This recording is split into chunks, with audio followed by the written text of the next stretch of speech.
최근에 이제 촛불 행동 상임 공동 대표를 맡으셔서 매주 토요일마다 서울에서 또 집회를 그 뜨거운 날씨에도 그냥 변함없이 집회를 계속 이어가고 윤석열 정부가 물러나는 날까지 끝까지 싸움을 멈추시지 않겠다는 그런 일념하에 싸우고 계신 우리 구본기 촛불행동 상임 공동대표님, 뭐 우리가 이제 뭐 생활경제연구소 소장으로도 통칭 부르시던데, 네, 맞습니다. 자, 오늘 모시고서 말씀 들어보겠습니다. 안녕하세요. 안녕하세요, 여러분 반갑습니다. 특히 굿모닝 축청. 뭐랄까요? 동지 만나러 오는 기분이었어요. 집회 현장에 항상 와주셔서 감사하고요. 네네. 그리고 멀지 않았어요. 멀지 않았고요. 네. 정말 기쁘게 다녔습니다. 반갑습니다. 예, 우리가 이제 구본기 소장님, 우리 구본기 대표님 하면은 통상적으로 이제 뭐 우리 그 소위 말해서 촛불행동 이런 집회에 참석하시는 분들은 다 잘 아시는데, 네, 우리 독자들이나 시청자들이 잘 모르실 수도 있을 것 같아요. 맞습니다. 간단하게 우리 소장님의 하시는 일, 그다음에 네. 개인 이력, 뭐 이걸 네. 조금 소개하고 들어가자고요. 네, 예. 그 윤석열 정부랑 맞서 싸우시는 깨어있는 시민들께서는 저를 뭐 그냥 거리에서 싸우는 아스팔트 동지 이렇게 생각하실 텐데 예. 그렇지 않고 그냥 소위 말하는 생활인들께서는 저를 이제 보실 때는 생활경제 전문가, 특히 부동산 전문가로 많이 알고 계셔요. 임대차 문제 관련해 가지고서 더 이렇게 활동을 했었고 한 2010년 중반쯤에 그 세입자들이 내쫓기는 현상을 젠트리피케이션이라고 부르면서 사회적으로 굉장히 화두가 됐었는데, 그렇죠.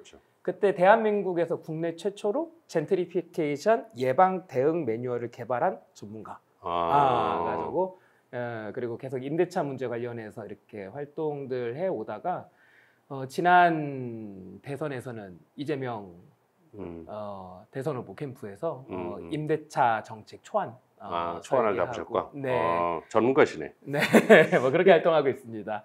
네. 지금 그러면은 우리가 이제 우리나라 최근에 이제 전세 문제, 전세 보증금 뭐 제때 돌려받지 못하고 사기, 전세 사기 이런 게 사회 문제가 되고 있고 이런데 지금 현재 그래서 이제 전세보다는 월세 뭐 이런 쪽으로 뭐 많이 사람들이 바뀌고 있다 뭐 이런 거 있는데 이 전세 사기를 막을 수 있는 방법이 있을까요? 전세 사기를 막을 수 있는 방법은 전세를 없애는 거죠. 라고 하면 다들 웃겨 드시겠죠. 근데 사기는 작정하고 들어오면 막을 수가 없어요. 솔직하게 말씀드리면은. 근데 지금 문제가 뭐냐면은 윤석열 정부가 지금 하고 있는 전세 사기의 접근 방법의 문제점을 조금 짧게 말씀드릴게요. 지금 대표님께서 전세 사기라고 말씀하셨는데 사실 시민들이 지금 걱정하고 있는 거는 전세 사기보다는 깡통 전세 또는 역전세를 걱정하고 있어요. 제가 지난 이제 대선에서 임대차 정책 초안을 설계를 했잖아요. 근데 그 당시가 대한민국 주택 시장이 꺾이는 초입이었어요. 대세 하락기에 접어드는 초입이어가지고 저희는 아예 정책을 설계하면서 대세 하락기에 어떻게 해야 되는지에 대한 정책도 다 설계를 해놨었거든요. 그런데 문제는 대선에서 저희가 패배를 했죠. 그래서 윤석열 정부가 들어섰고 저는 기다렸어요. 뭘 기다렸냐면은 전세 문제의 메커니즘은 간단해요. 집값 오르고 전세가 오르고 집값 오르고 전세가 오르고 다 경험하셨을 거예요. 그러다 대세 하락기가 되면은 집값이 전세가 밑으로 떨어지는 거예요. 그러니까 깡통 전세. 그러면 깡통 전세가 발생하는 거죠. 깡통 전세 대책이 나오길 기다렸어요, 저희는. 근데 웬걸? 윤석열 정부가 대책이라고 내놨는데 전세 사기 대책을 내놓네요, 처음에. 그렇죠. 이게 뭐야? 하면서 저는 이제 소위 말하는 벙 쪘죠. 근데 그 이후로 전세 사기 문제에서 깡통 전세 문제로 방향을 틀지 않고 깡통 전세 문제마저도 전세 사기라는 단어로 지금 설명을 하고 있어요. 지금 그 현상 다들 제가 말씀하시면 그렇구나라고 생각하실 텐데 이게요 되게 나쁜 짓이에요. 왜 그런지를 설명드릴게요. 이 우리가 걱정하는 이 전세 문제에서 사기의 영역은 되게 작아요. 그러니까 사기는 형법상 사기 요건을 갖춰야 돼요. 상대를 기망하여서 재산상의 이득을 취해야지 그 형법상의 사기가 되는 거죠. 그렇죠. 근데 우리 시민들이 지금 다 걱정하고 있는 거는 깡통 전세 내지는 그거는 사기가 아니지. 그렇죠. 근데 이거를요 명징하게 가르지 않고 우리 전국에서 지금 시민들이 걱정하고 있는 이 깡통 전세, 역전세마저도 전세 사기라는 용어로 뭉뚱그리면서 부르면서 시민들로 하여금 어떤 착각을 불러일으키게 하고 있냐면요. 야, 그거 정부에서 깡통 사기 다 보호해주다가는 나라 살림 거덜나는 거 아니야? 라는 막연한 공포감을 지금 심어주고 있어요. 윤석열 정부가 지금 이 깡통 전세 문제와 깡통 사기 문제를 명징하게 가르지 않는 게 일부러 그러는 거라면은 정말로 나쁜 정부고요. 네. 만약에 몰라서 그런 거면 정말로 무능한 정부고. 맞습니다. 지금 기본도 안 돼 있어요. 네. 깡통 전세, 역전세 문제랑 사기 문제를 명징하게 가르지 않고 계속 뭉치고 있는데 그 와중에 무슨 일이 생겼냐면요. 저는 지금 야당에서 계속 주문하는 게 먼저 세입자들한테 사기당한 분들은 보증금 돌려주고 정부는 끝까지 구상권 청구할 수 있잖아요. 구상권 그렇죠. 청구해라 이거잖아요. 근데 그 주장을 처음 한 전문가 저예요. 그때 했었던 제가 그 주장을 선배들 앞에서 펼치면서 했었던 말이 젊은 친구들한테 이 보증금 1억 8천만 원 이건 이거는 전 재산이다. 그렇죠. 엄청 큰 돈이죠. 엄청 큰 돈이고 전 재산이고 사달란다. 근데 선배님들이 이걸 몰랐었어요. 저는 젊으니까 알았죠, 상대적으로. 저희 젊은 친구들에게 전세 보증금이 어떤 의미인지를 아니까. 근데 벌써 극단적 선택을 하신 분들이 그 사이에 벌써 4분 생겼고, 저는 이거 윤석열 정부가 죽였다고 봐요. 처음부터 전세 사기라는 부분을 명징하게 도려내가지고 접근했었더라면은 죽지 않아도 될 젊은이들이었어요. 그럼 여기에 잠깐만 말씀드리면 여기에 포함되는 곳이 어디냐? 인천 미추홀구는 그 지역은 명징하게 사기예요. 그렇죠. 공인중개사까지 일종의 뭐 갭 투자를 빙자해가지고 이렇게 한 사기잖아요, 그쪽을. 맞습니다. 그죠? 저는 그래서 전세 사기 피해로 극단적 선택을 하신 이 청년들 보면은 죽지 않아도 될 분들이었고 윤석열 정부가 죽였다라고 생각하고 있습니다. 보수 언론, 수구 언론들은 자꾸 뭐 아파트 가격이 다시 뭐 안정세를 보이고 상향 뭐 가능성 있다 뭐 이런 얘기를 하는데 어떻게 보세요? 일단 저는 대세하락기에 접어들었다라고 보고요. 그게 기본적인 적인데 베이스인데. 네, 맞습니다. 사실 정책을 어떻게 펼치느냐에 따라서 가격은 달라지기 때문에요. 만약에 지금 상태 그대로 둔다면은 떨어지겠죠. 하지만 부양 정책을 억지로 쓰게 된다라고 하면은 떨어지는 걸 조금은 막을 수 있을 건데, 근데 소득이 받쳐주지 않는 문제가 커가지고, 그리고 문제는 부동산 시장의 가격을 결정짓는 거는 사실 심리거든요. 우리 특히 30대 친구들이 많이 생각하실 텐데 우리 한 재작년쯤만 하더라도요. 영원히 부동산 값이 오를 것만 같았는데 결국은 가격이 오른다는 거는 뒤에서 누군가가 받아준다라는 거예요. 그렇죠. 사줘야 되니까. 그렇죠. 근데 이 살 때의 심리는 뭐냐면요. 내가 산 가격 밑으로 떨어지진 않겠지라는 그렇죠. 심리가 깔려 있어야지 살 수 있는 거거든요. 근데 재작년 같은 경우는 그 심리가 팽배했어요. 너도 나도. 그래서 30대 친구들 같은 경우가 지금 아니면 집 못 사. 이런 생각을 해서 그래서 빚어둬서 막 샀죠. 또 금리도 싸고 그랬으니까. 그렇죠. 근데 그 심리에서 지금은 반대로 꺾였단 말이에요. 이 심리가 다시 돌아오기는 쉽지 않을 거라고 보여져요, 저는 사실은. 아파트 가격이 저도 떨어질 거라고 보는 사람 중에 하나인데 자꾸 안 떨어질 거라고 다시 오를 거라고 하는 사람들이 자꾸 나와서 이 사람들이 소위 말하는 사기꾼들 아닌가 싶기도 합니다. 사기에 지금 어떤 데이터로서 쓰는 것들이 있는데 그 선행 지표를 보시면 좋습니다. 제가 심리를 말씀드린 이유는 뭐냐면은 거래량 지표를 보십시오. 거래량이 선행 지표예요. 부동산 시장은 우리 대표님이 더 잘 아시겠지만 부동산 시장은 정말 재밌는 게 일반적 재화의 어떤 수요 공급 법칙과 반대로 움직여요.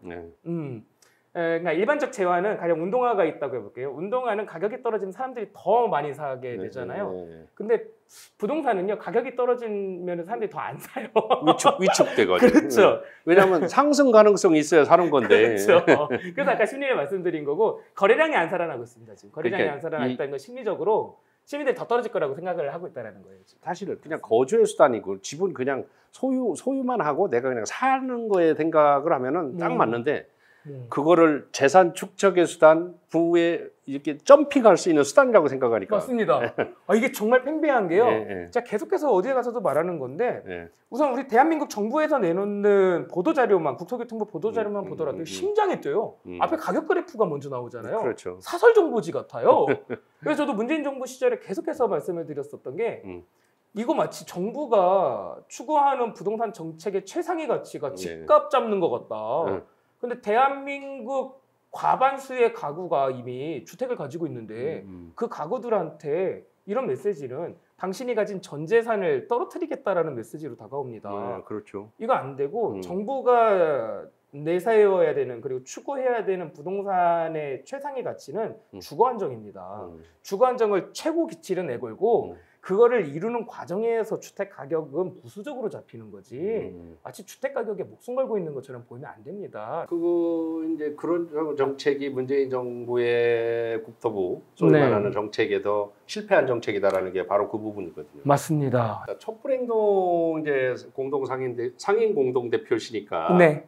이제 지금 현재 이제 촛불행동이 지금 몇 차까지 왔죠? 44차인가요, 저희 지금? 44차. 네. 44차까지 오시는 동안 네. 고생 많으셨어요. 고생 많았는데 조금 요새 이렇게 보면은 조금 이렇게 참여 인원이 좀 줄어들고 있나요? 줄어들고 있어요. 네. 서울 쪽은. 서울 네. 쪽은. 네. 두 가지가 있어요. 네. 저는 처음부터 쭉 지켜봤으니까는요. 네. 사람도 그러고 동력이라는 게 계속해서 상향하거나 하지 않고 이렇게 그렇죠. 리듬이 있잖아요. 네. 네. 그러면 저는 계속 현장에 있기 때문에 시민들의 에너지 리듬이 느껴져요. 네. 제일 쨍하고 제일 강했을 때가 올해 초예요. 올해 초. 올해 초에 진짜 강했었어요. 네. 그때 강했었고 잠깐 이렇게 소강 상태로 접어들었고 근데 이거는 운동 에너지의 법칙인 것 같아요. 네. 네. 그리고 또 하나는 착시 효과가 있어요.